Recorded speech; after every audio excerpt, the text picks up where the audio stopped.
Então, agora nós já entendemos no vídeo anterior como Vargas chegou ao poder.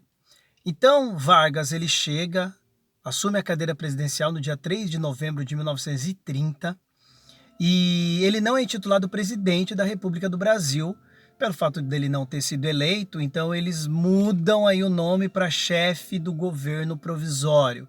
Então a ideia é arrumar a casa, mudar toda a estrutura política brasileira, para que depois fossem convocadas novas eleições e provisoriamente Vargas ficaria no poder.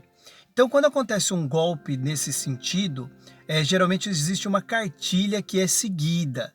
Então qual a cartilha que foi seguida desse grupo liderado por Getúlio Vargas? A primeira: anula a Constituição de 1891. Então, aquela Constituição que estava em vigor, que era a primeira Constituição da República Brasileira, ela é anulada, porque nela eles veem alguns problemas que eles enfrentariam para continuar e renovar a estrutura política brasileira. A segunda coisa, eles fecham o Congresso. Então, a característica de um golpe criticar a Constituição, anula a Constituição e fecha o Congresso. Por quê? Os congressistas eles podem atrapalhar, porque existem outros grupos políticos que estão ali nas câmaras. Então, esses grupos podem atrapalhar o desenrolar da teórica nova política. E a terceira coisa que Getúlio faz é tirar os governadores, que eram até então presidentes de Estado, e ele nomeia interventores. Sabiamente, o que Getúlio Vargas faz? Ele, por exemplo, para um estado que é a Bahia, ele manda um interventor de outro lugar. Para o Amazonas, ele manda um interventor de outro lugar. Para São Paulo, ele manda um interventor de outro lugar. Porque assim, ele faz com que as estruturas locais não fiquem sob domínio das pessoas que são da localidade, porque futuramente isso pode dar algum problema para ele. Então os interventores são a marca do governo provisório nos estados. E assim começa o transcorrer do governo provisório. Mas espera aí, como Vargas vai governar sem a Constituição e sem o Congresso? Ele governa através de decretos. Então, os decretos presidenciais, eles que vão dar ali as regras de como o jogo vai correr a partir daquele momento. Então, o presidente dá uma canetada, ele decreta e aquilo passa a valer. E eu vou dar um exemplo aqui de um decreto para vocês nessa primeira parte do governo provisório. A carteira de trabalho, aqui ó. A famosa carteira de trabalho, ela foi um decreto número 22.035 de 29 de outubro de 1932.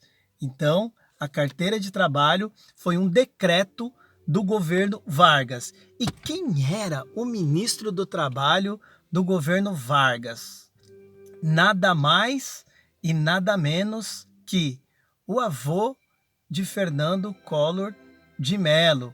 Isso mesmo, o nosso atual senador e ex-presidente que sofreu um início de processo de impeachment, mas ele renunciou e não foi impeachmentado. Para quem quiser saber melhor da história, né, do governo Fernando Collor, as relações dele com a imprensa principalmente, eu indico esse livro aqui, Notícias do Planalto, que conta a história de como a imprensa e o presidente se relacionaram e os interesses que eram colocados em prática durante ali o governo Fernando Collor e a campanha eleitoral de 1989.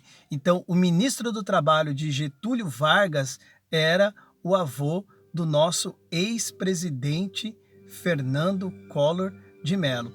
Porque às vezes as pessoas falam, nossa, o Collor apareceu do nada e tal. Não, não apareceu do nada.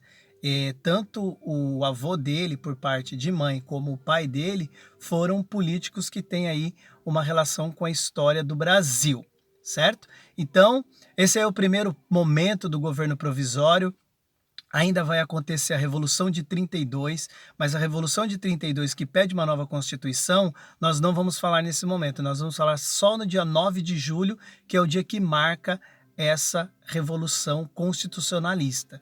Então, no próximo vídeo eu continuo falando sobre alguns detalhes do governo provisório que inicia em 1930 e vai até 1934.